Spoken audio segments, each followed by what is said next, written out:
യശോദേ, നിന്റെ മുൻപിൽ വന്ന് ഈ പരാതി പറയേണ്ടതിനൊരു കാരണമുണ്ട്. എന്താ കാരണം എന്നറിയോ? നീ കാണണില്ല. നിന്റെ മുമ്പിൽ വന്ന് കൃഷ്ണൻ അങ്ങനെ ചെയ്തു ഇങ്ങനെ ചെയ്തു എന്നൊക്കെ ഞങ്ങൾ പരാതി പറയുമ്പോ നിന്റെ സാരിയുടെ പിറകിൽ നിന്ന് 2 ഉണ്ടക്കണ്ണുകൾ ഞങ്ങളോട് ചില ഗോഷ്ഠികളി കാണിക്കുന്നുണ്ട്. തന്നെക്കുറിച്ച് പരാതി പറയുന്നതായ ഗോപികയെ നോക്കി യശോദയുടെ പിറകിൽ നിന്ന് ശ്രീകൃഷ്ണ ഭഗവാന്റെ ആനന്ദലീലകളിലേക്കാണ് ദശമസ്കന്ധത്തില് നാമകരണം എന്ന പ്രകരണം കഴിഞ്ഞ് നമ്മൾ പ്രവേശിക്കുന്നത്. സർവവിധത്തിലും യദുകുലാചാര്യനായ ഗർഗമഹർഷി രോഹിണീനന്ദനന് രാമനെന്നും യശോദാപുത്രന് കൃഷ്ണൻ എന്നും നാമകരണം ചെയ്തു.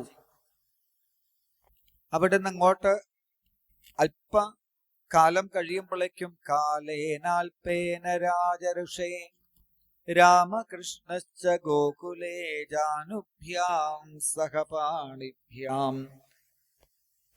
രാമകൃഷ്ണന്മാര് ഗോകുലത്തില് അമ്പാടിയില് നന്ദഗോപരുടെ ആ വീട്ടിനകത്തളത്തില് മുട്ടുകുത്തി തന്റെ പൊഞ്ചിലമ്പ് കിലുക്കി അങ്ങനെ നീങ്ങാനായിട്ട് തുടങ്ങി. അപ്പൊ മുട്ടുകുത്തി പോണ സമയത്ത് ചിലപ്പോ കണ്ണാടി പോലെയുള്ള ആ നിലത്ത് തന്റെ തന്നെ അതിസുന്ദരമായ പ്രതിബിംബത്തെ കണ്ട് അത് മറ്റൊരു കുട്ടിയാണ് എന്ന് കരുതി കണ്ണാടി തോൽക്കും നീലത്തു തൻ ഛായയിൽ കണ്ണനീടയ്ക്കിടയ്ക്കും വച്ചും ആ കുട്ടിയെ എടുക്കാനായിട്ട്, ആ കുട്ടിയെ പിടിക്കാനായിട്ട് ശ്രമിക്കുക. തന്റെ തന്നെ കാലിലുള്ളതായ പൊഞ്ചിലമ്പിന്റെ ശബ്ദം കേൾക്കുമ്പോ ആരോ പിടിക്കാൻ വരണുണ്ട് എന്ന ഭാവത്തിൽ ഇടയ്ക്കിടയ്ക്ക് തിരിഞ്ഞു നോക്കുക. ഇങ്ങനെ പല വിധത്തിലുള്ളതായ ലീലകള്. കുറച്ചു ദിവസം കഴിയുമ്പോഴേക്കും നടക്കാൻ പഠിച്ചു അത്രേ. എങ്ങനെയാ നടക്കാൻ പഠിച്ചത്? നന്ദഗോപര് കുട്ടികൾക്ക് നടക്കാൻ പഠിക്കാൻ ഒരു മിഷനൊക്കെ മധുരേന്ന് വാങ്ങി കൊണ്ടുവന്നിട്ടുണ്ടെങ്കിലും അതൊന്നും ഉപയോഗിക്കേണ്ടി വന്നിട്ടില്ല. പ്രഗൃഹീത പുച്ഛൈഹി. അമ്പാടിയിലെ മേഞ്ഞു നടക്കുന്നതായ പശുക്കള്, അവർക്ക് സർവസ്വാതന്ത്ര്യമാണ് ഈ ഗോപീഗോപന്മാരുടെ അടുത്ത്. ചിലപ്പോ വീട്ടിന്റെ ഉള്ളിലേക്കൊക്കെ കയറി വരും. അങ്ങനെ വരുന്നതായ പശുക്കളുടെ പിറകിലേക്ക് മുട്ടുകുത്തി ചെന്ന് രാമകൃഷ്ണന്മാർ എന്ത് ചെയ്യും? ആ പശുവിന്റെ വാല് പിടിച്ച് അവിടെ നിൽക്കും. പശുവിന്റെ വാല് പിടിച്ച് നിന്നാ പിന്നെ പശു നടക്കുമ്പോ നടക്കാണ്ടിരിക്കാൻ വഴിയല്ലോ. ആ പശു നടക്കണ സമയത്ത് വാലിന്റെ മുകളിൽ തൂങ്ങിയിട്ട് രാമകൃഷ്ണന്മാര് കാല് നീട്ടിവെച്ച് നടക്കാൻ പഠിക്കും. പശു സ്പീഡ് കൂട്ടിയാ കമഴ്ന്ന് വീഴും. അപ്പൊ അടുത്ത പശുവിന്റെ വാല് പിടിക്കും. ഇങ്ങനെ നടക്കാൻ പഠിച്ചു. നടക്കാൻ പഠിച്ചതോടെ എന്തായി? കുസൃതിയുടെ കാഠിന്യം കുറച്ചുകൂടി. ശൃംഗ്യഗ്നിദംഷ്ട്യസി ജലദ്വിജ കണ്ഠകേഭ്യ ക്രീഡാപരാവത് ജലോ സ്വസുതൗ നിഷേധൗ. ഒറ്റ വരിയിൽ തന്നെ ഗുരുനാഥൻ സുഖബ്രഹ്മ ഋഷി അനേകം ലീലകളെ ഒപ്പം അങ്ങ് പറഞ്ഞു തീർത്തു. വളഞ്ഞ കൊമ്പുള്ളതായ പശുക്കളുടെ വളഞ്ഞ കൊമ്പുകളിൽ പോയിട്ട് ഒരു ഭാഗത്ത് ബലരാമൻ തൂങ്ങും, മറ്റേ ഭാഗത്ത് കൃഷ്ണൻ തൂങ്ങും. പശുവിന്റെ കൊമ്പ് പിടിച്ച് തൂങ്ങി ആടുക, ഇതൊരു കളിയാണ്. പിന്നെ പശുവിന്റെ, നായയുടെ, പൂച്ചയുടെ ഒക്കെ വായയുടെ ഉള്ളില് കൈയിട്ടിട്ട് പല്ലുണ്ടോ നോക്കുക. ഇളകണ പല്ലുണ്ടെങ്കിൽ പറിച്ചു കൊടുക്കുക, പല്ല് തേപ്പിച്ചു കൊടുക്കുക. ഇത് വേറൊരു കളിയാണ്. കത്തിയെടുത്ത് വലിച്ചു കളിക്കുക, ഇത് വേറൊരു കളിയാണ്. സന്ധ്യാസമയത്ത് നാമം ജപിക്കാൻ വിളിക്കും യശോദ. രാമ, കൃഷ്ണ വരൂ, നാമം ജപിക്കാലോ. എത്ര വിളിച്ചാലും വരില്ല. അവസാനം യശോദയ്ക്ക് രണ്ടാളെയും കൊണ്ടുവരാനൊരു സൂത്രമുണ്ട്. എന്താ? ഓഫർ വയ്ക്കും, കദളിപ്പഴം. നാമം ജപിച്ചാൽ കദളിപ്പഴം തരാം. ഇത് കേട്ടാൽ രണ്ടാൾക്കാരും ഓടി വരും. ഓടി വന്ന് ഒരു ഭാഗത്ത് യശോദയുടെ ഒരു ഭാഗത്ത് രാമനിരിക്കും, ഒരു ഭാഗത്ത് കൃഷ്ണനിരിക്കും. സർവവിധത്തിലും യശോദ കുട്ടികളെ ചേർത്ത് പിടിച്ചിട്ട് പറയും, നാമം ജപിക്കൂ കണ്ണ, നാരായണ ജപിക്കൂ എന്ന് പറഞ്ഞാൽ വല്ലാത്ത നാണക്കേട്. യശോദയുടെ മുഖത്തേക്ക് നാണിച്ചു കൊണ്ട് നോക്കിയിട്ട് പറയും, അമ്മ ജപിച്ചാ മതി, ഞാൻ കേട്ടോളാം. അതല്ല, നിങ്ങൾ ജപിക്കണം, എന്നാലേ പഴം കിട്ടുള്ളൂ. ജപിക്കണോ? ജപിക്കണം.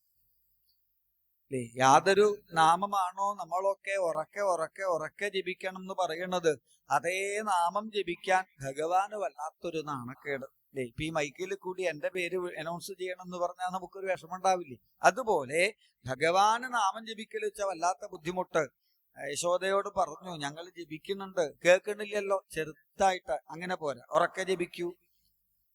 കദളിപ്പഴം വേണമെങ്കിൽ നാമം ജപിക്കണം എന്നൊക്കെ യശോദ അങ്ങ് പറഞ്ഞാൽ തല താത്തി ചിരിച്ചുകൊണ്ട് തൻ്റെ തന്നെ നാമം അങ്ങനെ ജപിക്കുന്ന, നാരായണ എന്നു ജപിക്കാവേന്നാരോമലായി പറയും യശോദ, നാണം കുണുങ്ങിയിട്ടു ജപിക്കുമപ്പോൾ നാരായണൻ താനിതി വാസുദേവൻ. അങ്ങനെ നാമം ജപിച്ചുകൊണ്ടിരിക്കുമ്പോ കുട്ടികള് നാമം ജപം തുടങ്ങിയാൽ യശോദ കണ്ണടച്ചിട്ട് വിശ്വം വിഷ്ണുർവശക്കാരോ ഭൂതഭവ്യ ഭവത് പ്രഭു സഹസ്രനാമങ്ങ് തുടങ്ങും. അസ്സലായി. ഇനിയിപ്പോ ഈ സഹസ്രനാമം കഴിയണത് വരെ കദളിപ്പഴവും മുമ്പിൽ വെച്ചിട്ട് ഇരിക്കണ്ടേ? എന്താ വഴി? അവിടെ കത്തിക്കൊണ്ടിരിക്കണുണ്ട് നിലവിളക്ക്. ഊതി അതവിടെ കെടുത്തു. പതുക്കെ യശോദയോട് പറയും, അമ്മേ വിളക്ക് കെട്ടു. എങ്ങനെ? കാറ്റ് വീശി. ഞാൻ അറിഞ്ഞിട്ടില്ലല്ലോ. കണ്ണടച്ചിരുന്ന കാറ്റ് വീശിയാ മനസ്സിലാവും. കാറ്റ് വീശി. ഇപ്പൊ കൂരിരുട്ട. യശോദ പറയും, നിങ്ങൾ ഇവിടെ ഇരിക്കൂ, ഞാൻ വേഗം വിളക്ക് കത്തിച്ചു കൊണ്ടുവരാം, ഇളകരുത്, അനങ്ങരുത്, തട്ടി വീഴരുത് എന്നൊക്കെ പറഞ്ഞ് യശോദ പോയി വിളക്കൊക്കെ കത്തിച്ചു കൊണ്ടുവരുമ്പോഴേക്കും ഇലയില് കദളിപ്പഴത്തിന്റെ തോടു മാത്രം ഉണ്ടാവും. പഴമൊക്കെ കഴിച്ച് രണ്ടാളും രക്ഷപ്പെട്ടിട്ടും ഉണ്ടാവും. ഇങ്ങനെ അഗ്നി. ബെഞ്ചിന്റെ മുകളില്, കട്ടിലിന്റെ മുകളില്, കസേരയുടെ മുകളില് എവിടെ ഇരുന്നാലും അപ്പോ കാലിങ്ങനെ ആട്ടിക്കൊണ്ടിരിക്കും. യശോദ പറഞ്ഞു, കണ്ണാ, കാലാട്ടാൻ പാടില്ല. ഇങ്ങനെ കാലാട്ടാൻ പാടില്ല. എന്താ കാലാട്ടിയാള്? ഓരോ നാട്ടിൽ ഓരോ കാര്യാ പറയാ. ചില നാട്ടില് കാലാട്ടിയാ കടം കീറും എന്നൊക്കെയാ പറയാ. ഇവിടെ അമ്പാടിയിലെ വിശ്വാസം എന്താ അറിയോ? ഇമ്മട്ടു കാലാട്ടരു തോമനേ. എന്താ കാലാട്ടിയാല്? നിന്നമ്മാമനായുസ്സു കുറഞ്ഞു പോകും. കാലാട്ടിയാലുണ്ടല്ലോ, അമ്മാമൻ വേഗം ചാവും. അത് കേട്ടപ്പോ മുഖത്തൊരു സന്തോഷം. കാലാട്ടിയാല് അമ്മാമ വേഗം ചാവും. കാലാട്ടിയാൽ അമ്മാമ വേഗം ചാവോ? ചാവും. അത് കേട്ടതും ബലരാമേട്ടനെ നോക്കി ഒരു ചിരി. എന്തേ? എന്നാ പിന്നെ കാലാട്ടണതാ സൗകര്യം. കംസവധം കുറച്ച് കഴിഞ്ഞിട്ട് മതി എന്നാ വിചാരിച്ചത്. കാലാട്ടിയാ വേഗം കഴിയല്ലോ. ഇങ്ങനെ അത്യാവശ്യം ഗോപികമാരൊക്കെ അവരവരുടെ ഗൃഹങ്ങളിലേക്ക് എടുത്തു കൊണ്ടുപോകും. യശോദയെ, ഞാൻ ഇവനെ കൊണ്ടുപോവാണെങ്കിൽ ഉച്ച കഴിഞ്ഞ് തിരിച്ചു തരാമെന്ന് പറയും. അപ്പോഴേക്ക് ഉച്ചയ്ക്ക് അടുത്ത ഗോപിക കാത്തു നിൽക്കണുണ്ടാവും. അവള് കൊണ്ടുപോകും, വൈകുന്നേരം തിരിച്ചു കൊടുക്കും. ഇങ്ങനെ ഗോപികമാരൊക്കെ അവരവരുടെ ഗൃഹങ്ങളിലേക്ക് സന്തോഷത്തോടു കൂട്ടിക്കൊണ്ടുപോകും. ഓരോ തരത്തിൽ ആ കണ്ണനെ അണിയിച്ചൊരുക്കും. ഓരോ വിധത്തില് ആ കണ്ണനെ ഭംഗിയായിട്ട് അണിയിച്ച് ആ ഗോപികമാര് പറയും, ഇന്ന് ഞാനാണ് കണ്ണനെ അലങ്കരിച്ചത്, ഇന്ന് ഞാനാണ് അലങ്കരിച്ചത് എന്ന ഭാവത്തിൽ അവരൊക്കെ ആ ഭഗവാനെ സേവിച്ചു. ഇപ്പോ അത്യാവശ്യം ഒറ്റയ്ക്ക് തന്നെ അവരുടെ വീടുകളിലേക്കൊക്കെ പോവും. പക്ഷെ അങ്ങനെ കയറി ചെല്ലണ ഒരാളൊന്നുമല്ല, കുറച്ച് അഭിമാനിയാണ്. അതുകൊണ്ട് തന്നെ ആ ഗേറ്റിന്റെ അടുത്ത് കൂടി അങ്ങോട്ടും ഇങ്ങോട്ടും തലവെട്ടിച്ച് നടക്കും. എന്തിനാ തലവെട്ടിച്ച് നടക്കേണ്ടതെന്നറിയോ? വിളിക്കണം, എന്നാലേ പോവുള്ളൂ. കണ്ണാ ഇങ്ങോട്ട് വരൂ എന്ന് വിളിച്ചാൽ അകത്തേക്ക് പോകും. മുറ്റത്തേ നിൽക്കുള്ളൂ. കയറി വരൂ എന്ന് പറഞ്ഞാലേ കയറുള്ളൂ. ഇരിക്കൂ എന്ന് പറഞ്ഞാലേ ഇരിക്കുള്ളൂ. വെണ്ണ വേണോന്ന് ചോദിച്ചാൽ വേണ്ടാന്നേ ആദ്യം പറയുള്ളൂ. പിന്നെ വെണ്ണ നിർബന്ധിച്ചാൽ തന്നെ വെറുതെ ഒന്നും തിന്നില്ല, എന്തെങ്കിലും പണിയെടുത്ത് സഹായിക്കും. ഈ പാത്രമൊക്കെ അടുക്കളയിൽ കൊണ്ടുവെക്കാനുള്ളതാ? അതെ, എന്നാ ഞാൻ കൊണ്ടുവെക്കാം, എനിക്കൊരു കുറച്ച് വെണ്ണ തന്നാ മതി. ഓ, ചെരുപ്പ് കഴുകാനുള്ളതാ? ഞാൻ കഴുകി തരാം, എനിക്കൊരു ഉരുള വെണ്ണ തന്നാ മതി. മുറ്റത്തൊക്കെ ചപ്പു ചവറുകളൊക്കെ ഉണ്ടെങ്കിൽ വേഗം ഒരു ഭാഗത്ത് പോയി ചൂലൊക്കെ എടുത്ത് ഈ ചപ്പു ചവറുകളൊക്കെ തൂത്ത് വൃത്തിയാക്കി പുറത്തിടും. എന്നിട്ട് വെണ്ണ മേടിക്കും. വെണ്ണ കിട്ടിയിട്ടില്ലെങ്കിൽ പോണ പോക്കില് പുറത്തുള്ള ചപ്പു ചവറൊക്കെ അകത്തിട്ടിട്ടേ പോവുള്ളൂ. പിന്നെ ചിലപ്പോ പാട്ടുപാടും, ചിലപ്പോ മിമിക്രി, ചിലപ്പോ മോണോ ആക്ട്, ചിലപ്പോ പ്രച്ഛന്ന വേഷം. രാവിലെ വീട്ടിൽ നിന്ന് ഇറങ്ങുമ്പോ തന്നെ എന്തെങ്കിലും കാടന്റെയോ വേടന്റെയോ ഒക്കെ വേഷം കെട്ടി വന്ന് എന്തെങ്കിലുമൊക്കെ ഡാൻസ് ഒക്കെ കളിച്ചിട്ട് വെണ്ണ ചോദിക്കും. കുറച്ചു ദിവസം കഴിഞ്ഞപ്പോ നല്ല നല്ല നൃത്തം ആരംഭിച്ചു എന്നാണ്. ഭംഗിയായിട്ട് നൃത്തം ചെയ്യാൻ തുടങ്ങി. അതോടുകൂടി ആ കണ്ണന്റെ ആനന്ദ നൃത്തം കാണാൻ വേണ്ടിയിട്ട് ഗോപികമാർക്ക് വല്ലാത്ത മോഹം. അപ്പൊ ഇവനൊന്ന് നൃത്തം ചെയ്ത് കിട്ടാൻ എന്താ വഴി? അപ്പോഴാണ് ഗോപികമാര് മനസ്സിലാക്കിയത്, വെണ്ണ തരാന്ന് പറഞ്ഞാൽ ഇവൻ എന്ത് പരിപാടിയും ചെയ്യും.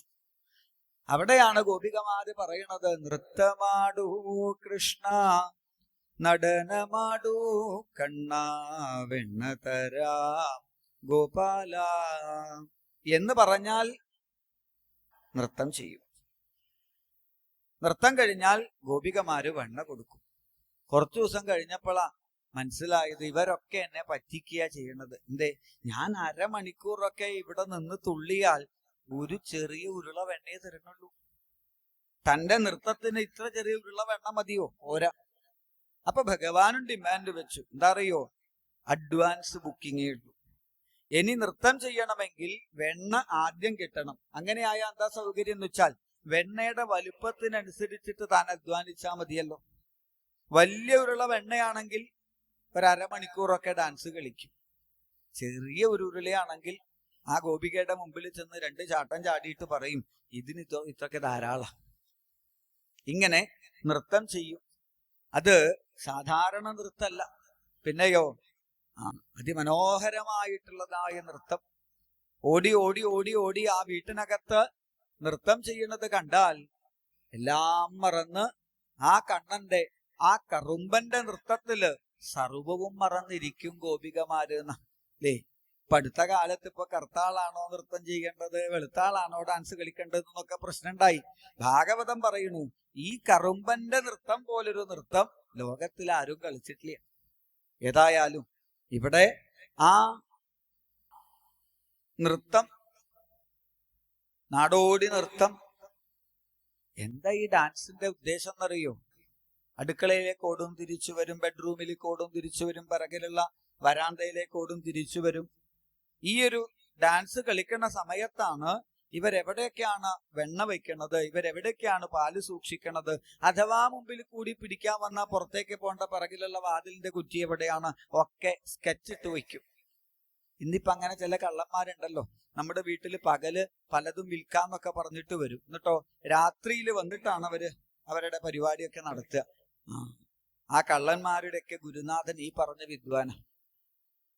പകല് വന്ന് ഈ നൃത്തമൊക്കെ കളിച്ച് ഡാൻസൊക്കെ കളിച്ചിട്ട് ആ വീടിന്റെ പരിസരവും കാര്യങ്ങളൊക്കെ മനസ്സിലാക്കിയാൽ 2 ദിവസം കഴിഞ്ഞാൽ പിന്നെ പതുക്കെ പതുക്കെ പതുക്കെ വെണ്ണയുടെ കുടത്തുനിന്ന് വെണ്ണ കുറയാൻ തുടങ്ങും. പാലിന്റെ പാത്രത്തിന്റെ അടിയിൽ ദ്വാരം, ഇങ്ങനെ ചെറിയ ചെറിയ പ്രശ്നങ്ങളൊക്കെ തുടങ്ങി.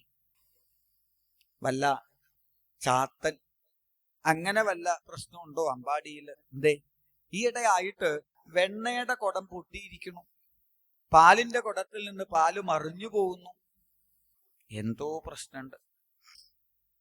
അമ്പാടിയില് ഏതോ ഒരു ചാത്തൻ ഇറങ്ങിയിട്ടുണ്ട് എന്ന് ആദ്യം അവരൊക്കെ വിചാരിച്ചു. പുറത്തൊന്നും അധികം പറഞ്ഞില്ല.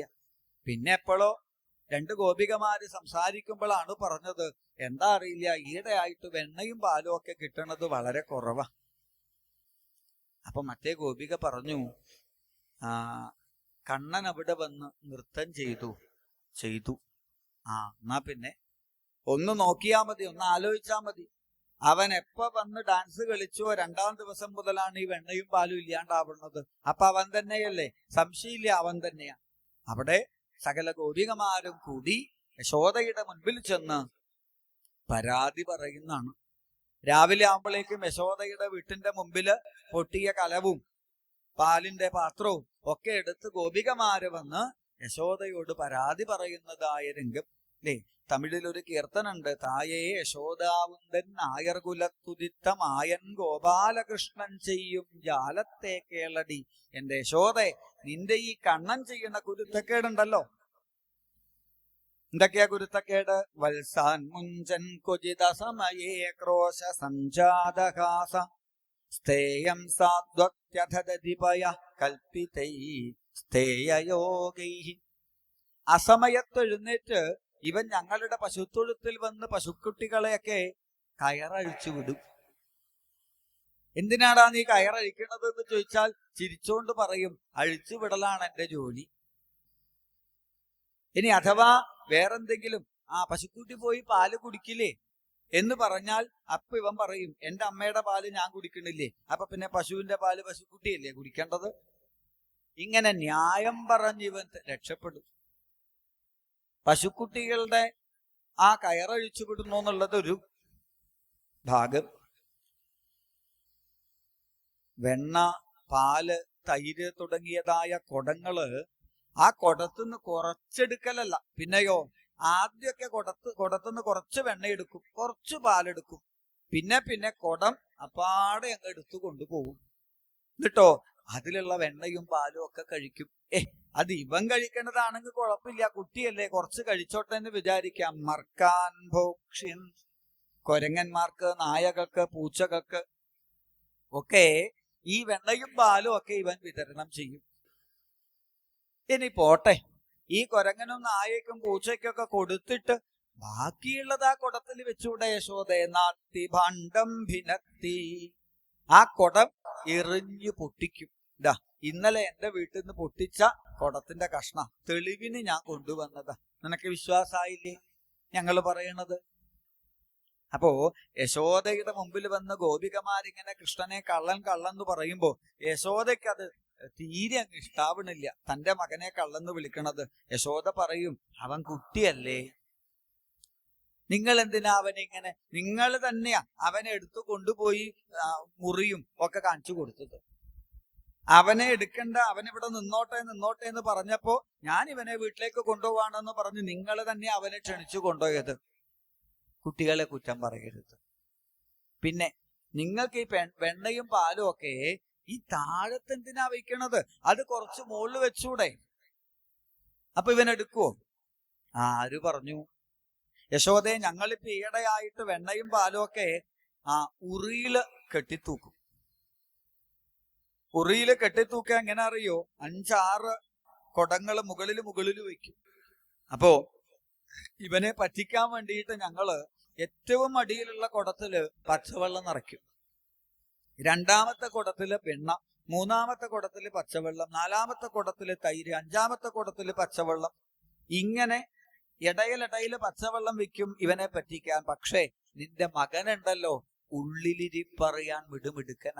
എന്തേ? ആ ഉറിയുടെ ചോട്ടിൽ നിന്നിട്ട് ഇങ്ങനെ കുറച്ച് സമയം സൂക്ഷിച്ചു നോക്കിയിട്ട് ചിരിച്ചോണ്ട് പറയും, അടിയിലുള്ളത് പച്ചവെള്ളം, അതിന്റെ മുകളിലുള്ളത് വെണ്ണയാണ്, 4ാമത്തെ കുടത്തിലാ പിന്നെ പാല്. ഇതെങ്ങനെയാ യശോദ ഇവന് മനസ്സിലാവുന്നത്? ഇവൻ വന്നിട്ടങ്ങ് പോയാലുണ്ടല്ലോ, പാലിന്റെ കുടം പൊട്ടും, തൈരിന്റെ കുടം പൊട്ടും, വെണ്ണയുടെ കുടം പൊട്ടും, പച്ചവെള്ളത്തിന്റെ കുടം ഇവിടെ ബാക്കിയും ഉണ്ടാവും. അപ്പൊ യശോദ ചോദിച്ചു, ഇത്ര ചെറിയ ഈ കുട്ടി എങ്ങനെയാ ഈ ഉറിയുടെ മുകളിലെത്തുക? അതിനൊക്കെ വഴിയുണ്ട്. ഹസ്താഗ്രാഹേരചയത് വിധിം പീഡകോലൂഖലാഠീ ഛിദ്രം ഹ്യന്തർനിഹിതവകിനശിക്യപാണ്ഡേഷു തദ്വിൽ തൈരുണ്ണാനാസ പൊങ്ങിത്തരമടുരുറി തൻ കീഴിലേറിപ്പതുങ്ങി കയ്യെത്താഞ്ഞൊട്ടു തേങ്ങി. ഉറിയുടെ ചോട്ടില് കുറെ സമയം നോക്കും മുകളിലേക്ക് നോക്കിയിട്ട് തുള്ളി നോക്കും, തുള്ളിയിട്ടെത്തുന്നുണ്ടോ നോക്കും, തുള്ളിയിട്ടെത്തണില്ല. കാലിന്റെ പെരുവിരല് മാത്രം കുത്തിയിട്ട് നിവർന്ന് നിന്നിട്ട് നോക്കും, എത്തുന്നില്ല അല്ലേ? അപ്പോഴാണ് പണ്ടൊരു ഭക്തൻ ചോദിച്ചത്, ദധിയുറി തൊടുവാൻ കഴിയാത്ത നീ ത്രിഭുവനമെങ്ങനെ അളന്നു അല്ലേ? പണ്ട് തൃപ്പാദമൊന്ന് പൊന്തിച്ചപ്പോ 7 ലോകങ്ങളും കഴിഞ്ഞ് ബ്രഹ്മാണ്ടം ഭേദിച്ച ത്രിവിക്രമസ്വരൂപനായ ഭഗവാൻ ഈ ഒരു ഉറി എത്താണ്ട് വേവലാതിപ്പെടുന്നത് കണ്ടപ്പോ ബ്രഹ്മാദി ദേവന്മാരൊക്കെ അത്ഭുതപ്പെട്ടു. ഒടുവിലൊരു സൂത്രമുണ്ട്, എങ്ങനെയായാലും ഉറിയിലേക്ക് എത്തണില്ല എന്ന് കണ്ടാൽ കൂട്ടുകാരെ വിളിക്കും, 2 ഗോപന്മാരോട് പറയും, ഒരു വർക്കുണ്ട് വരൂ. എന്താ അവരുടെ വർക്ക്? രണ്ടാൾക്കാരും തോളോട് തോൾ പിടിച്ച് നിൽക്കുക, അവരുടെ മുതുകിൽ ചവിട്ടിയിട്ട് ഇവൻ കയറി നിൽക്കും. എന്നിട്ട് എത്തണില്ലെങ്കിൽ 4 ആൾക്കാരെ വിളിക്കും. 4ന്റെ മുകളിൽ 2, 2ന്റെ മുകളിൽ ഇവൻ. എന്നിട്ട് എത്തണില്ലെങ്കിലോ 8 ആളെ വിളിക്കും. 8ന്റെ മുകളിൽ 4, 4ന്റെ മുകളിൽ 2, 2ന്റെ മുകളിൽ ഇവൻ. ഇങ്ങനെ എത്ര കുട്ടികളെ ആവശ്യമുണ്ടോ അതിനനുസരിച്ചിട്ട് മാത്രം കുട്ടികളെ വിളിക്കും. അതെന്താ അങ്ങനെ എന്നാണെങ്കിൽ, മറ്റ് വിളിച്ചാൽ ചിലപ്പോ ഷെയർ കൂടുതൽ പോകും. ആവശ്യത്തിന് മാത്രം വിളിച്ചാൽ മതി എന്ന ഭാവത്തില്. അങ്ങനെ എത്ര ഉയരത്തിൽ വെണ്ണയോ പാലോ ഉണ്ടെങ്കിലും ഇവൻ സുഖമായിട്ട് അതിലുള്ള വെണ്ണയും പാലും ഒക്കെ എടുക്കും. ഇനി അഥവാ ഞങ്ങളെ പിടിച്ചു തന്നെ വിചാരിക്കുക, കളവ് പറയാൻ മിടുമിടുക്കനാ നിന്റെ മകൻ. എന്തിനാടാ വെണ്ണയുടെ കുടത്തിൽ കൈയിട്ടത് എന്ന് ചോദിച്ചാൽ, ഇന്നലെ എന്നോട് പറയാ വെളുത്ത പശുക്കുട്ടിയെ തപ്പിയിറങ്ങിയതാണ്, വെണ്ണ കണ്ടപ്പോ പശുക്കുട്ടിയാണോ എന്ന് വിചാരിച്ചിട്ട് ഞാൻ വെണ്ണയിൽ കൈയിട്ടത്. വേറൊരു ദിവസം എന്നോട് പറയാ, വെയിലത്ത് കളിച്ചപ്പോളേ കയ്യിലുള്ള സ്വർണവള വെയില് കൊണ്ടിട്ട് ചൂടായി, കൈ വല്ലാണ്ട് പൊള്ളിയപ്പോ വള തണുപ്പിക്കാൻ വേണ്ടിയിട്ട് വെണ്ണയുടെ കുടത്തിൽ വെച്ചതാ, അല്ലാണ്ട് ഞാൻ വെണ്ണ തിന്നാനേ വന്നതല്ല. ഇങ്ങനെ കളവ് പറഞ്ഞ് ഇവർ രക്ഷപ്പെടും. യശോദയുടെ മുമ്പിൽ ഓരോ ഗോപികമാരും ഈ വിധത്തിൽ പലവിധത്തിലുള്ളതായ പരാതികൾ പറയുമ്പോ യശോദ അവരോട് പറയും, നിങ്ങൾ ഒരു കാര്യം ശ്രദ്ധിക്കൂ. എത്രയോ കാലം സന്താനഭാഗ്യമില്ലാതെ കാത്തിരുന്ന് കിട്ടിയ ഒരു ഉണ്ണിയായത്. അതുകൊണ്ട് ഞങ്ങൾ കുറച്ചവനെ ലാളിക്കണുണ്ട്, കുറച്ചധികം തന്നെയാ അത്. നിങ്ങൾ ക്ഷമിക്കൂ. എത്ര കുടം അവൻ പൊട്ടിച്ചിട്ടുണ്ടോ അതിന് പകരം ഞങ്ങൾ കുടം തരാം, അല്ല പണം വേണമെങ്കിൽ പണം തരാം എന്നൊക്കെ യശോദ സങ്കടപ്പെട്ടുകൊണ്ട് പറയുന്നത് കേൾക്കുമ്പോ പരാതി പറയാൻ വന്ന ഗോപികമാർക്ക് വിഷമാവും. അവര് പറയും, അയ്യോ യശോദേ, ഞങ്ങളിപ്പോ ഇതൊക്കെ നിന്നോട് വന്ന് പറഞ്ഞത് ഒരിക്കലും നിന്നെ വിഷമിപ്പിക്കാൻ വേണ്ടിയിട്ടല്ല. ഞങ്ങൾക്കും വിഷമമൊന്നുമില്ല. ഇത്ര സമയം ഞങ്ങള് കൃഷ്ണനെ കുറിച്ച് പരാതി പറഞ്ഞത് കരഞ്ഞോണ്ടാണോ? ചിരിച്ചോണ്ടല്ലേ. എന്താ അറിയോ? നാവിന്ദൻ ഭവവേദനാം. ഞങ്ങൾക്ക് ഈ രാമകൃഷ്ണന്മാരുടെ കഥകൾ പാടലാണിപ്പോ സന്തോഷം. പലതരം പ്രാരബ്ധങ്ങളുള്ളവരാ ഞങ്ങൾ, പലതരം ദുഃഖങ്ങളുള്ളവരാ ഞങ്ങൾ. പക്ഷേ യശോദേ, നിന്റെ മക്കളുടെ ഈ രാമകൃഷ്ണന്മാരുടെ കഥകളെ പാടാൻ തുടങ്ങിയാലുണ്ടല്ലോ സകല ദുഃഖങ്ങളും ഞങ്ങൾ മറക്കുന്നു. ഞങ്ങൾക്കിപ്പോ ഇതാ സുഖം. എന്ത്? രാമന്റെയും കൃഷ്ണന്റെയും കളവും ഒക്കെ പറഞ്ഞുകൊണ്ടിരിക്കുക. അപ്പൊ യശോദ പറഞ്ഞു, നിങ്ങൾക്കിപ്പോ ഇവരുടെ കളവ് ഒക്കെ പറയാൻ സുഖം ഉണ്ടാവും, പക്ഷെ എനിക്കത്ര കേൾക്കാൻ സുഖമൊന്നുമില്ല. ഇനി നിങ്ങൾ കള്ളെന്ന് വിളിക്കണുണ്ടെങ്കിൽ അതെന്തിനാ എന്റെ മുമ്പിൽ വന്ന് വിളിക്കണത് എന്നാണെങ്കിൽ, യശോദേ, നിന്റെ മുൻപിൽ വന്ന് ഈ പരാതി പറയുന്നതിനൊരു കാരണമുണ്ട്. എന്താ കാരണം എന്നറിയോ? നീ കാണണില്ല.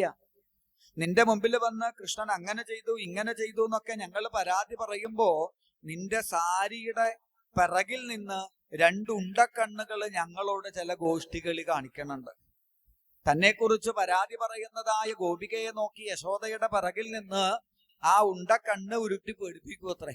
നീ അമ്മയോട് പറഞ്ഞു കൊടുക്കുമല്ലേ, ഞാൻ അങ്ങോട്ട് വരുന്നുണ്ട് നാളെ, ഒരൊറ്റ വണ്ണ അവിടെ നാളെ ബാക്കി ഉണ്ടാവില്ല എന്ന ഭാവത്തില് യുദ്ധം സ്ത്രീഭി സഭയ നയന ശ്രീമുഖാലോകിനീഭി വ്യാഖ്യാതാർത്ഥ പ്രകസിതമുഖീ നഹ്യുബാലധുമൈച്ചൽ.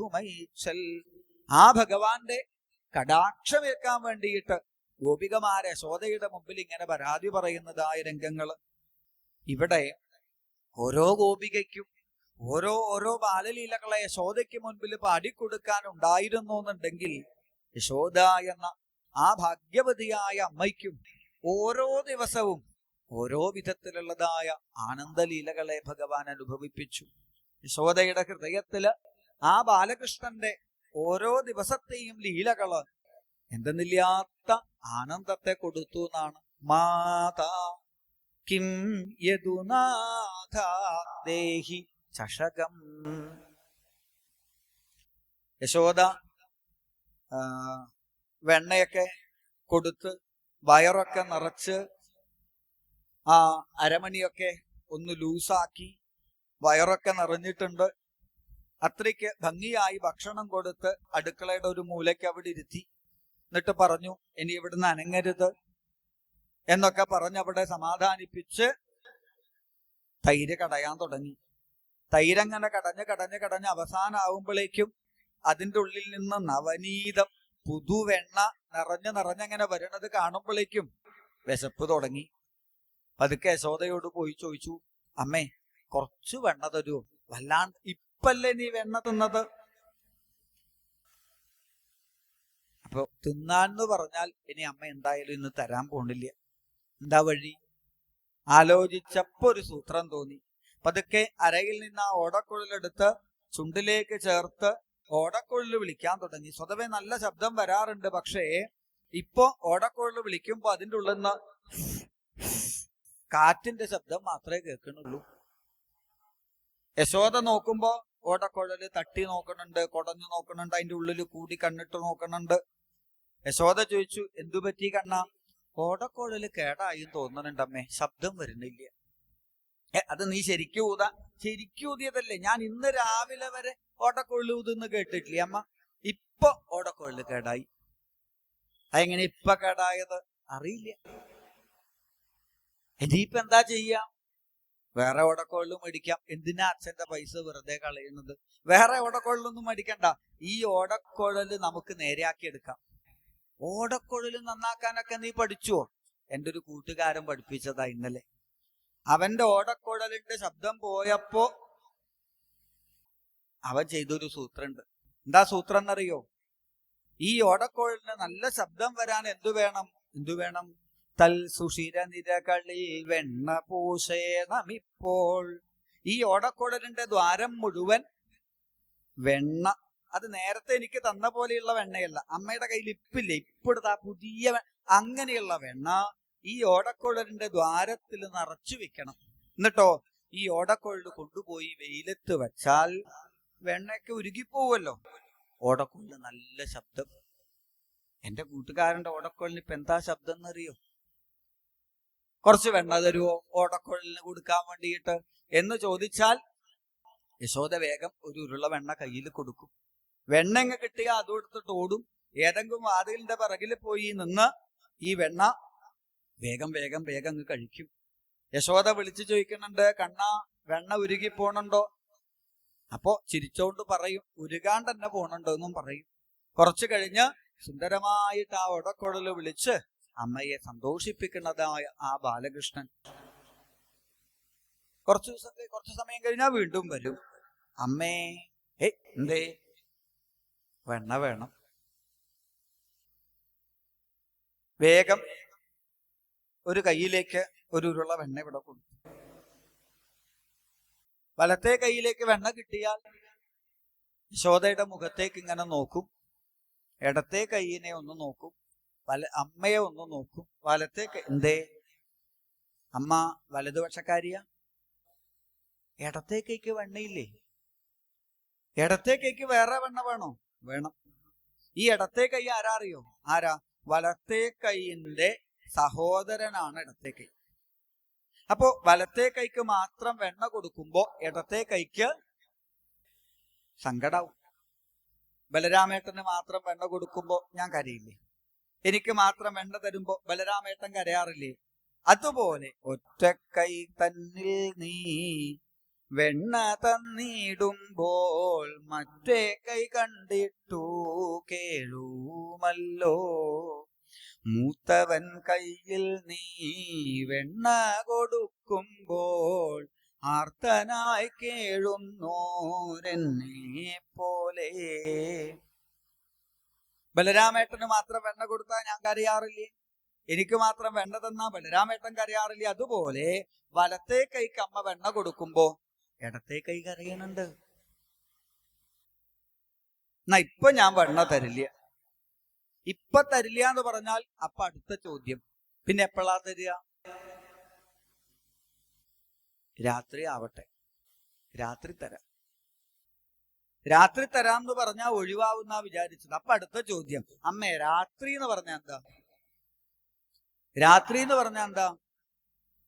യശോദയ്ക്ക് ആകെ വേവലാതിയായി. കാരണം ഇതിങ്ങനെ സ്കൂളിൽ പോയി പഠിച്ചതൊന്നും അല്ല യശോദ. രാത്രി എന്ന് പറഞ്ഞാല്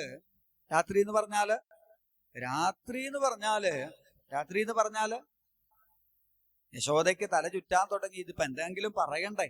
ഇവനാണെങ്കിൽ ചോദിക്കുന്നുണ്ട്, അമ്മയ്ക്ക് അറിയില്ല എന്നൊക്കെ ചോദിക്കുന്നുണ്ട്. അറിയില്ല എന്നോ മറ്റോ പറഞ്ഞു. അമ്പാടി മുഴുവൻ ഇവൻ പറഞ്ഞു നടക്കും, എന്റെ അമ്മയ്ക്ക് ഒന്നും അറിയില്ല. അത് അതിനേക്കാൾ നാണക്കേട്. ഒടുക്കം യശോദ ആലോചിച്ച് ഉത്തരം കണ്ടുപിടിച്ചു. വാ അന്ധകാരോദയേ. രാത്രി എന്ന് പറഞ്ഞാൽ എന്താ അറിയോ? എന്താ? ഇരുട്ട്. ഇരുട്ടായാൽ രാത്രിയായി. അപ്പൊ അടുത്ത ചോദ്യം, ഇരുട്ടായാൽ രാത്രിയാവില്ലേ? രാത്രിയാവും. രാത്രിയായ വെണ്ണ തരില്ലേ? തരും. ഇനി വാക്കുമാറ്റോ? ഇല്ല. ആമീല്യാക്ഷിയുഗം. ഉടനെ ആ താമരക്കണ്ണുകള് മുറുക്കി അവിടെ അടച്ചു. അമ്മേ, ഇരുട്ടായി ഇരുട്ടായി, എനിക്ക് രാത്രിയായല്ലോ എന്നും പറഞ്ഞ് വെണ്ണ തരൂ. വേഗം യശോദ ഇടത്തെ കൈക്കൊരു വെണ്ണ കൊടുക്കും. ഇടത്തെ കൈയിലേക്ക് വെണ്ണ കൊടുക്കുമ്പോഴേക്കും വലത്തെ കൈയിലുള്ള വെണ്ണ വായലൊക്കെ ഇട്ടിട്ടുണ്ടാവും. ഇപ്പൊ വലത്തെ കൈക്ക് സങ്കടമായി. വലത്തെ കൈക്ക് കൊടുക്കുമ്പോഴേക്ക് ഇടത്തെ കയ്യിലുള്ളത്. ഇടത്തെ കൈക്ക് സങ്കടമായി. യശോദയ്ക്ക് തോന്നി ഇവൻ ആള് ചില്ലറക്കാരനല്ല, നല്ല സൂത്രക്കാരൻ തന്നെയാ. ഉടനെ യശോദ എന്ത് ചെയ്തു? 2 വലിയ ഉരുള വെണ്ണയെടുത്ത് 2 കൈയും കാണിക്കാൻ പറഞ്ഞു. അങ്ങനെ 2 കൈയും കാണിച്ചു നിൽക്കുന്ന ആ കൃഷ്ണന്റെ, ഉണ്ണികൃഷ്ണന്റെ കയ്യിലേക്ക് 2 വലിയ ഉരുള വെണ്ണ അങ്ങനെ വച്ചു കൊടുത്തപ്പോ അമ്മയെ നോക്കി ഒരു ചിരിയുണ്ട്. നവനീത കൃഷ്ണം. ആ നവനീത കൃഷ്ണനായ ഭഗവാന്റെ വെണ്ണ കിട്ടിയതായ ആ സന്തോഷത്തിന്റെ പുഞ്ചിരി കണ്ട് യശോദ എല്ലാം മറന്നിരിക്കുമ്പോഴാണത്രേ പെട്ടെന്ന് പ്രതീക്ഷിക്കാതെ ഈ വലിയ 2 ഉരുള വെണ്ണയും കൂടി വായലൊക്കെ അങ്ങ് വിഴുങ്ങി. ഇത് പെട്ടെന്ന് വായലൊക്കെ അങ്ങ് വിഴുങ്ങണത് കണ്ടപ്പോഴേ യശോദ ഒന്ന് അത്ഭുതപ്പെട്ടു. പെട്ടെന്ന് അവിടെ മുഖഭാവം മാറി. അയ്യയ്യോ, വെണ്ണയൻ തൊണ്ട തന്നിൽ തങ്ങിപ്പോയി. അമ്മേ, വെണ്ണ എന്റെ തൊണ്ടയിൽ തങ്ങിപ്പോയി. എനിക്ക് ശ്വാസം കിട്ടണില്ല, എനിക്കൊന്നും പറയാൻ പറ്റണില്ല. കണ്ണു മിഴിച്ചു, ഉരുട്ടി മിഴിക്കുന്നുണ്ട്, കിട്ടുകിട്ട് വറക്കുന്നുണ്ട്. വേവലാതി കണ്ട യശോദ ആകെ പേടിച്ചു. എന്തിനാ കണ്ണ അങ്ങനെ വിഴുങ്ങിയതെന്നൊക്കെ ചോദിച്ച് വായയിലേക്ക് കൈയിട്ടപ്പോ കൈയിട്ട അത് താണുപോവില്ലേ? ഇനിയിപ്പോ എന്താ ചെയ്യേണ്ടത്? ഒറ്റ വഴിയേ ഉള്ളൂ. ഞാൻ പോയിട്ട് ഗോപികമാരോട് പറയാം. ഗോപികമാരോട് പറയണ്ട, എന്തേ, അവർക്കിത് കളവാണെന്ന് മനസ്സിലാവും. പാവം, ഈ യശോദയെ പറ്റിക്കണ പോലെയൊന്നും എളുപ്പമല്ല ഗോപികമാരെ പറ്റിക്കല്.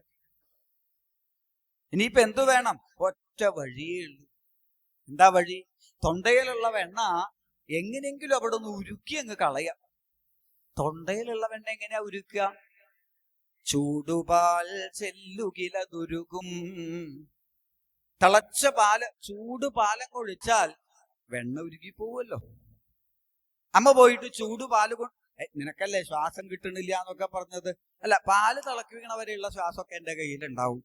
യശോദ ഇത് കേട്ട് ഓടിപ്പോയി അടുപ്പ് കത്തിച്ച് പാലിന്റെ പാത്രം വെച്ച് പാലൊഴിച്ച് തിളപ്പിക്കുമ്പോഴേക്കും ഇവിടുന്ന് നിലവിളിക്കുന്നുണ്ട്. ഞാനിപ്പോ ചത്തുപോവോ, വേഗം വരണേ എന്നൊക്കെ പറഞ്ഞ് നിലവിളിക്കുന്നുണ്ട്. യശോദ ആ ചൂട് പാല് ഗ്ലാസ്സിലേക്ക് പകർന്ന് സാരിത്തുമ്പ് കൊണ്ടത് കൂട്ടിപ്പിടിച്ചോടി വരുമ്പോഴേക്കും തലമുടിക്കൊക്കെ കഴിഞ്ഞ് വേർത്ത് കുളിച്ച് കണ്ണടച്ച് കിടക്കുന്നുണ്ട്. പേടിച്ചു പോയി യശോദ. എടുത്ത് കുലുക്കി കണ്ണാന്നൊക്കെ വിളിച്ചപ്പോ വായ മാത്രം തുറക്കുന്നുണ്ട്. അപ്പൊ ഒരു സംശയം തോന്നി. ഏതായാലും ആ ചൂട് പാല് കുറച്ച് ആ വായയിലേക്ക് ഊതി അങ്ങനെ ഒഴിച്ചു. ഒരിറക്ക് പാലങ്ങ് കുടിച്ചതും പെട്ടെന്ന് യശോദയുടെ കൈ പിടിച്ചിട്ട് ചോദിക്കുക, പഞ്ചസാര ഇട്ടിട്ടില്ല അല്ലേ? യശോദയ്ക്ക് വന്ന ഒരു ദേഷ്യം. ഇവിടെ മനുഷ്യന്റെ ജീവൻ പകുതി പോയി. വേഗം ആ പാല് മുഴുവൻ അവിടെ കുടിച്ചു. മുഴുവൻ പാലും അങ്ങ് കുടിച്ച് യശോദയുടെ മാറിടത്തിലേക്ക് ചേർന്ന് അമ്മയെ നോക്കിയിട്ട് ഒരു ഭാവമുണ്ടത്രേ. ആവൂ, സമാധാനായി. സത്യം പറയട്ടെ, അമ്മ ഇപ്പോ ഈ പാല് കൊണ്ടുവന്നിട്ടില്ല വിചാരിക്കാം, അമ്മയുടെ കണ്ണൻ ചത്തുപോവായിരുന്നു കേട്ടോ എന്ന് പറയുമ്പോഴേക്കും യശോദ ആ വായ അവിടെ പൊത്തും. കാരണം അങ്ങനെ ഒരു വാക്ക് കേൾക്കാനുള്ള ശക്തി പോലും വാത്സല്യനിധിയായ അമ്മയ്ക്കില്ല. യശോദ പറയും, എത്ര വേണമെങ്കിലും പാല് തരാം, എത്ര വേണമെങ്കിലും വെണ്ണ തരാം, കണ്ണ അങ്ങനെ പറയരുതേ എന്ന് പറഞ്ഞ് ആ സച്ചിദാനന്ദ ബ്രഹ്മമായ ഭഗവാനെ വാരി കൈയിലെടുത്തമ്മ ഭാഗ്യം മാറിൽ ചേർത്തു പീഡിച്ചു പൂണർന്നു. പൂർണ്ണ ബ്രഹ്മത്തെ മാറോടണച്ച പുണ്യമാതാവേ കൈതോഴാം ഞങ്ങൾ. തന്റെ മാറിടത്തിലേക്ക് ചേർത്ത് പിടിച്ച യശോദ എന്ന പരമഭാഗ്യവതിയായ ആ അമ്മയുടെ പാദത്തെ നമസ്കരിച്ചുകൊണ്ട് ഭഗവാന്റെ അതിസുന്ദരമായ ബാലലീലകള്, താൻ ബന്ധനത്തിലാണെങ്കിലും ഭക്തന്മാരുടെ ബന്ധനം തീർക്കാൻ സാധിക്കും തനിക്ക് എന്ന് കാണിക്കാൻ കുബേരപുത്രന്മാരായ നളകൂപരമനിഗ്രീവന്മാര് നാരദശാപം മൂലം മരുതുവൃക്ഷങ്ങളായി നിൽക്കുന്ന രംഗത്തിലേക്ക് ഉരലുമായി എത്തി ആ വൃക്ഷത്തിന്റെ നടുവിൽ കൂടി ചാടി അവർക്ക് മോക്ഷത്തെ കൊടുത്ത, ശാപമോക്ഷത്തെ കൊടുത്തതായ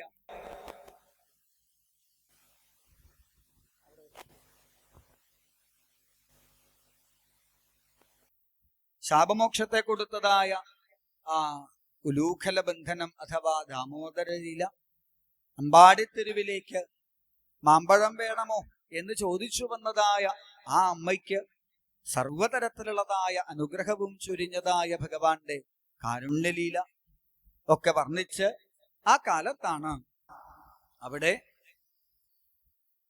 ഉപനന്ദൻ എന്ന് പേരായിട്ടുള്ളതായ ഒരു ഗോപൻ ഒരഭിപ്രായം പറഞ്ഞത്. ഇപ്പോ ഈ അമ്പാടി എന്നുള്ള സ്ഥലത്ത് ശകടാസുരൻ, തൃണാവർത്തൻ, പൂതന തുടങ്ങിയതായ രാക്ഷസ ശക്തികൾ വന്ന് നമ്മളെ ഉപദ്രവിച്ചു എന്ന് മാത്രല്ല, കൃഷ്ണാവതാരം അല്ലെങ്കിൽ കൃഷ്ണന്റെ സാന്നിധ്യത്തോടു കൂടി അവരുടെ പശുക്കള് സമ്പത്ത് വർദ്ധിച്ചു വന്നു എന്നാണ്. ഇപ്പോ പശുക്കളെയൊന്നും കൂട്ടാനുള്ള സ്ഥലമില്ല അമ്പാടിയില്. അത്രയ്ക്ക് ഐശ്വര്യമായി വൃന്ദാവനത്തില്, അമ്പാടിയില്. അതുകൊണ്ട് ഈ ഉപനന്ദൻ എന്ന ഗോപൻ പറഞ്ഞു, നമുക്ക് ഈ അമ്പാടിയിൽ നിന്ന് താമസം മാറ്റാം, സ്ഥലം പോരാ ഇവിടെ. അല്പം അങ്ങോട്ട് നീങ്ങിക്കഴിഞ്ഞാൽ ഗോവർദ്ധനവും യമുനാ നദിയും കനിഞ്ഞനുഗ്രഹിച്ചതായ ഒരു പുണ്യഭൂമിയുണ്ട്, വൃന്ദാവനം എന്നാണ് പേര്. ആ വൃന്ദാവനത്തിൽ എത്തിയാൽ പശുക്കൾക്ക് ധാരാളം വെള്ളവും പുല്ലും സദാസമയവും ലഭിക്കും. അതുകൊണ്ട് നമുക്ക് അമ്പാടിയിൽ നിന്ന് വൃന്ദാവനത്തിലേക്ക് താമസം മാറ്റിയാലോ ചോദിച്ചപ്പോ എല്ലാവരും ആ അഭിപ്രായത്തെ മുഖവിലേക്കെടുത്തു. അങ്ങനെ അമ്പാടിയിൽ നിന്ന് സകല ഗോപികമാരും ഗോപന്മാരും അവരവരുടെ സാധനങ്ങളും വീട്ടുപകരണങ്ങളും കുട്ടികളെയും ഒക്കെ എടുത്തുകൊണ്ട് വൃന്ദാവനത്തിലേക്ക് പുറപ്പെടുന്നു. വലിയ വലിയ കാളവണ്ടികളിൽ വീട്ടുസാധനങ്ങളൊക്കെ കെട്ടിവെച്ച് വയസ്സായിട്ടുള്ള ആൾക്കാരെയൊക്കെ വണ്ടികളിൽ ഇരുത്തി ചെറുപ്പക്കാരൊക്കെ പല സാധനങ്ങളും ചുമന്നുകൊണ്ട് കുട്ടികളൊക്കെ പാട്ടുപാടിയും ഓടക്കുഴൽ വിളിച്ചും നൃത്തം ചെയ്തും മുൻപില് അങ്ങനെ വൃന്ദാവനത്തിലേക്ക് ഒരു ഘോഷയാത്ര, വൃന്ദാവന പ്രവേശനം. വൃന്ദാവനം എന്നുള്ളതായ പുണ്യഭൂമിയിലേക്ക് ഭഗവാൻ ആ അച്ഛനമ്മമാരോടൊപ്പം ഗോപീഗോപന്മാരോടൊപ്പം പ്രവേശിച്ചു. അവിടെ ആ ഗോപന്മാര് വീട് നിർമ്മിക്കാൻ, ഗൃഹം നിർമ്മിക്കാനായിട്ട് തീരുമാനിച്ചു. അപ്പൊ എല്ലാവരും നോക്കണത് എന്താ അറിയോ, നന്ദഗോപര് എവിടെയാ വീടിന് കുറ്റിയടിക്കണത് എന്നാ. എന്തിന്? എന്നിട്ട് വേണം നമ്മുടെ വീട് തീരുമാനിക്കാൻ. നന്ദഗോപര് ആ വൃന്ദാവനത്തിൽ ഒത്തൊരു സ്ഥലത്ത് തന്റെ ഗൃഹത്തിനുള്ള ആ കുറ്റിയടിച്ചതും ശകടൈരർത്ഥചന്ദ്രവൽ, ഗോപന്മാര് അർത്ഥചന്ദ്രാകൃതിയില് ഒരു ഭാഗത്ത് നിന്ന് അർത്ഥചന്ദ്രാകൃതിയില് ആ നന്ദഗോപരുടെ വീടിന് ചുറ്റുമായിട്ട് ഗൃഹം നിർമ്മിച്ചു എന്നാണ്. അതെന്തിനാ അർദ്ധചന്ദ്രാകൃതിയിൽ വെച്ചതെന്നാണെങ്കിൽ എല്ലാവർക്കും രാവിലെ വാതില് തുറന്നാൽ തന്നെ നന്ദഗോപരുടെ ഗൃഹം കാണണം, കൃഷ്ണനെ ഓർമ്മ വരണം. ആ വിധത്തില് ആ വൃന്ദാവനവാസികള് ഗൃഹങ്ങളെ നിർമ്മിച്ചു. അത്യാവശ്യം ചെറിയ ചെറിയ പശുക്കുട്ടികളെയൊക്കെ കൂട്ടി രാമകൃഷ്ണന്മാര് കൂട്ടുകാരായ ഗോപന്മാരോടൊപ്പം ആ ഗോവർദ്ധന പർവ്വതത്തിന്റെ അരികിലേക്ക് പശുക്കുട്ടികളെ മേയ്ക്കാൻ പോയി. ഒരു 5-6 വയസ്സൊക്കെ ആവുമ്പോഴേക്കും ചെറിയ പശുക്കളെയല്ല, വലിയ വലിയ പശുക്കളെയും മേയ്ക്കാനുള്ള പാടവം, ധൈര്യമൊക്കെ വന്നു കുട്ടികൾക്ക്. അങ്ങനെ രാവിലെ ആയാൽ പശുക്കളെയും പശുക്കുട്ടികളെയൊക്കെ കൂട്ടി അവര് പശുക്കളെ മേയ്ക്കാനായിട്ട് പോകും. അങ്ങനെ ഇരിക്കെ വലിയൊരു പക്ഷിയായി വന്ന് ഭഗവാനെ വിഴുങ്ങാൻ ശ്രമിച്ചു ബഗാസുരൻ എന്ന കംസഭൃത്യൻ. ആ ബഗാസുരനെ ഭഗവാൻ വധിച്ചു. ഒരു ദിവസം കുട്ടികളൊക്കെ പലതരം കളികൾ കളിക്കുമല്ലോ, അങ്ങനെ കളിക്കുന്ന സമയത്താണ് ഒളിച്ചു കളിച്ചത്.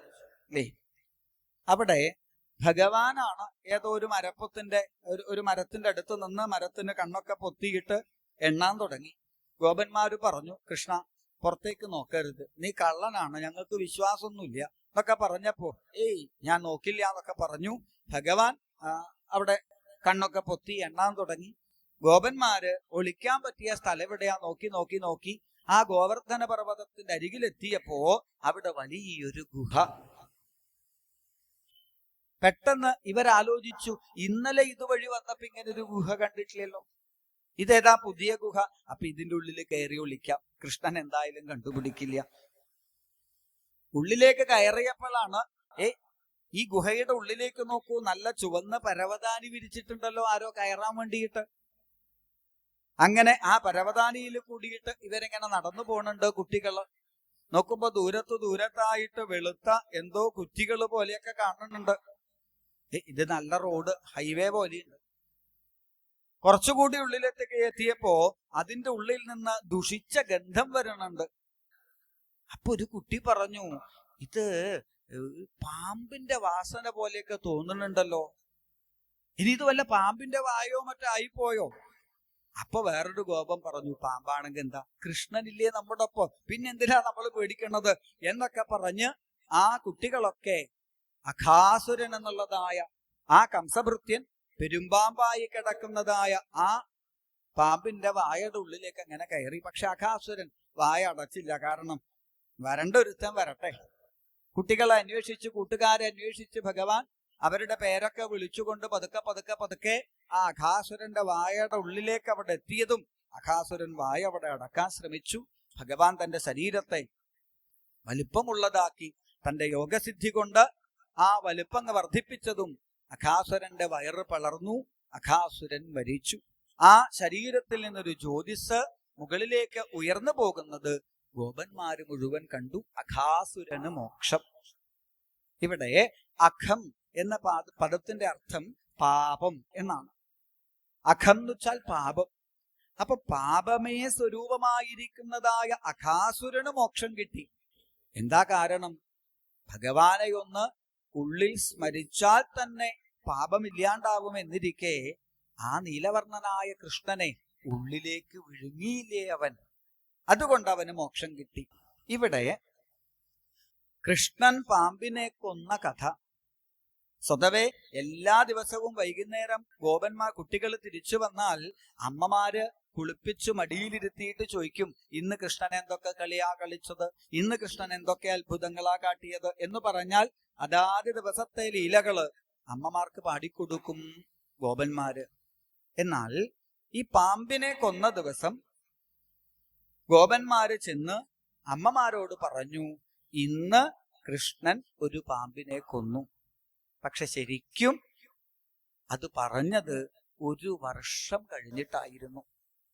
ഇന്ന് കൃഷ്ണൻ ഒരു പാമ്പിനെ കൊന്നു എന്ന് ഗോപന്മാര് പറഞ്ഞത് പാമ്പിനെ കൊന്നു 1 വർഷം കഴിഞ്ഞിട്ടാ. അപ്പൊ പരീക്ഷത്തിന് സംശയമായി, കാലാന്തരം കഥം ഭവേൽ. അപ്പൊ ഈ 1 വർഷം കാലാന്തരം എങ്ങനെ സംഭവിച്ചു ചോദിച്ചപ്പോഴാണ് വത്സസ്ഥേയം അഥവാ ബ്രഹ്മമോഹനം എന്ന ലീലയെ വർണ്ണിക്കുന്നത്. ഭഗവാൻ ഉച്ചവരെയാണ് പശുക്കളെ മേയ്ക്കാറ്, ഉച്ചയോടുകൂടി തിരിച്ചു വരാറാണ് പതിവ് സ്വതവേ. ഒരിക്കൽ കൃഷ്ണൻ കൂട്ടുകാരോട് പറഞ്ഞു, കൂട്ടുകാരെ, നാളെ മുതൽ നമുക്ക് ചെറിയൊരു മാറ്റം. രാവിലെ പശുക്കളെ മേയ്ക്കാൻ വന്നു കഴിഞ്ഞാൽ വൈകുന്നേരം തിരിച്ചു പോയാൽ മതി. അങ്ങനെ വൈകുന്നേരം വരെ നിന്നാൽ എന്താ ഗുണം എന്നറിയോ? പശുക്കൾക്ക് കൂടുതൽ പുല്ലും ഭക്ഷണമൊക്കെ കഴിക്കാൻ പറ്റും.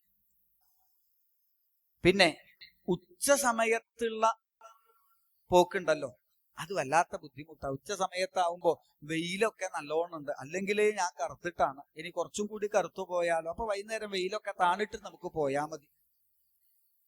അപ്പൊ ഗോപന്മാര് ചോദിച്ചു, അല്ല കൃഷ്ണ, പശുക്കളുടെ വയറ് നിറഞ്ഞാൽ മതിയോ? ഉച്ചയ്ക്ക് നമ്മുടെ വയറ് നിറയ്ക്കണ്ടേ? അതിനൊരു വഴിയുണ്ട്. എല്ലാ ഗോപന്മാരും അവരവരുടെ ഗൃഹങ്ങളിൽ നിന്ന് ഓരോ തരത്തിലുള്ള ഭക്ഷണങ്ങൾ കൊണ്ടുവരിക. അങ്ങനെ നമ്മൾ കൊണ്ടുവന്ന ഭക്ഷണങ്ങളെല്ലാം ചേർത്ത് നമുക്കൊപ്പം ഭക്ഷണം കഴിക്കാം എന്ന് കൃഷ്ണൻ പറഞ്ഞപ്പോ എല്ലാവർക്കും അത് നല്ലൊരു അഭിപ്രായമായിട്ട് തോന്നി.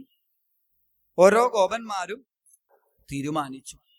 ഭഗവാൻ പറഞ്ഞു, എല്ലാവരും തലേ ദിവസം ഒരു മീറ്റിംഗ് കൂടും. ആ മീറ്റിംഗിൽ എന്തൊക്കെ ഭക്ഷണം നാളെ കൊണ്ടുവരാന്ന് പറയണം. ഇല്ലെങ്കിൽ എന്താ കുഴപ്പം? രണ്ടാൾക്കാർ ഒരേ സാധനം കൊണ്ടുവന്ന പ്രശ്നമാവുമല്ലോ. അതുകൊണ്ട് തലേ ദിവസം തീരുമാനിക്കാം.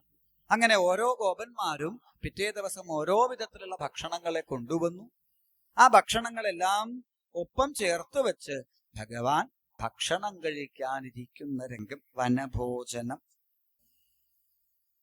ഭഗവാൻ ഭക്ഷണം കഴിക്കാനിരുന്നു എന്നൊക്കെ പറഞ്ഞാ പോരാ, ഭഗവാൻ ഭക്ഷണം കഴിക്കാൻ ഇരിക്കുന്നതിൻ്റെ ഒരു സൗന്ദര്യം ഉണ്ട് എന്നാ. ബിഭ്രദ്വേണം ജഠരപടയോ ശൃംഗവേത്രേ ചകക്ഷൈവാമേ പാണോ മസൃണകബളം തൽഫലാന്യങ്കുലീഷു. പടിഞ്ഞിരിക്കുന്നതായ ഭഗവാൻ പീതാംബരപ്പെട്ട അരയിൽ മുറുക്കിക്കെട്ടും. കാലിമേക്കുന്ന ചൂരൽ വടിയും മോടക്കുഴലും അരയിൽ തിരികെ വയ്ക്കും. വാമേ പാണോ, ഇടത്തെ കയ്യില് തൈര് കൂട്ടി കുഴച്ചതായ ചോറിന്റെ ഉരുളയുണ്ടാവും. തൽഫലാന്യങ്കുലീഷു. ഈ താമരവളയം, പാവയ്ക്ക, ഇതൊക്കെ കൊണ്ടുണ്ടാക്കിയ കൊണ്ടാട്ടങ്ങളുണ്ട്, വറുത്ത കൊണ്ടാട്ടങ്ങൾ. അപ്പൊ ഈ കൊണ്ടാട്ടങ്ങളുടെ നടുവിലുള്ള ഭാഗം, ഇപ്പൊ പാവയ്ക്ക കൊണ്ടാട്ടത്തിന്റെ നടുവിലുള്ള കുരു അങ്ങ് തട്ടിക്കളഞ്ഞാൽ അതെന്തായി? അങ്കുലീയമായി, മോതിരമായി. അല്ലേ? പ്രത്യേകിച്ച് പാവയ്ക്ക കൊണ്ടാട്ടത്തിന്റെയൊക്കെ ആ പുറത്തുള്ള ഡിസൈനൊക്കെ നോക്കിയാൽ ആലുക്കാസിൽ പോയാലും കൂടെ കിട്ടില്ല ഇത്ര നല്ല മോതിരം. അപ്പോ ഊണ് കഴിക്കുന്നതിന് മുമ്പ് ആദ്യത്തെ പരിപാടി എന്താ? കുട്ടികൾ എല്ലാവരും അവരവരുടെ വിരലുകളില് ഈ കൊണ്ടാട്ടം സൈസിനനുസരിച്ചിട്ട് മോതിരായിട്ടിടും. അത് ചിലപ്പോ ഒരു വിരലിൽ 5 മോതിരൊക്കെ ഇടും ചിലര്. ഇങ്ങനെ വിരലിന്റെ ഇടയിൽ ഈ കൊണ്ടാട്ടം വെച്ചാൽ പിന്നെന്താ സൗകര്യം എന്നാണെങ്കിൽ, ചോറ് കഴിക്കുമ്പോ കൊണ്ടാട്ടം ഏത് പാത്രത്തിലാന്ന് തപ്പി നോക്കണ്ട. അല്ലേ? ചോറ് കഴിക്കുക, ഒരു വിരലുള്ള മോതിരം കടിക്കുക. ചോറ് കഴിക്കുക, അടുത്ത വിരലുള്ള മോതിരം കഴിക്കുക. ചോറ് കഴിക്കുക, അടുത്തവന്റെ വിരലിലുള്ള മോതിരം കടിക്കുക. ഇങ്ങനെ തൽഫലാന്യങ്കുലീഷു തിഷ്ഠൻ മധ്യേ. നടുവിലായിട്ട് കൃഷ്ണൻ ഇരുന്നു എന്ന് പറഞ്ഞാൽ ചുറ്റുമായിട്ട് ഗോപന്മാരിരുന്നു. സ്വപരിസുഹൃതോഹാസയൻ നർമ്മഭിസ്വൈഹി. എന്നു മാത്രല്ല, കൂട്ടുകാരോട് തമാശ പറഞ്ഞ് പൊട്ടി പൊട്ടി ചിരിച്ചുകൊണ്ട് തന്റെ ഭക്ഷണം അങ്ങോട്ട് കൊടുത്തും അവരുടേത് ഇങ്ങോട്ടെടുത്തും യജ്ഞഭുക്ക്. ആരാ ഭഗവാൻ? യാഗശാലയിൽ മന്ത്രശുദ്ധി, വസ്തുശുദ്ധി, ദേശശുദ്ധി, കാലശുദ്ധി, മനഃശുദ്ധി എന്നീ ശുദ്ധി അശുദ്ധികൾ മാത്രം നോക്കി ഫലം കൊടുക്കുന്ന ഭഗവാൻ യാതൊരു ശുദ്ധി അശുദ്ധിയുമില്ലാത്ത ഈ ഇടയച്ചക്കന്മാരുടെ ഇടയിൽ നിന്ന് ഭക്ഷണം കഴിക്കുന്നതായ രംഗം കണ്ടു ബ്രഹ്മാണ്ഡനായകനായ ബ്രഹ്മാവ്. ബ്രഹ്മാവിന് ഒരു സംശയം, ഇത്രയുള്ളൂ. കൃഷ്ണസ്തു ഭഗവാൻ സ്വയം പൂർണ്ണ പുണ്യാവതാരം, പരിപൂർണതമാവതാരം എന്നൊക്കെ കൃഷ്ണാവതാരത്തിന്റെ അനൗൺസ്മെന്റ് ചെയ്ത ആളാ ബ്രഹ്മാവ്.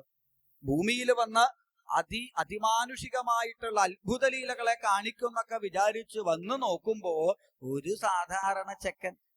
ഇതല്ലല്ലോ, ഇത്രയുമല്ലല്ലോ കൃഷ്ണന്റെ വൈഭവം എന്ന് മനസ്സിലാക്കി കണക്കു കൂട്ടിയ ബ്രഹ്മാവ് ഭഗവാന്റെ ആ അവതാര വൈഭവത്തെ നേരിട്ട് അനുഭവിക്കാൻ ഒരു പരീക്ഷണം നടത്തുന്ന രംഗമാണ് ബ്രഹ്മമോഹനം.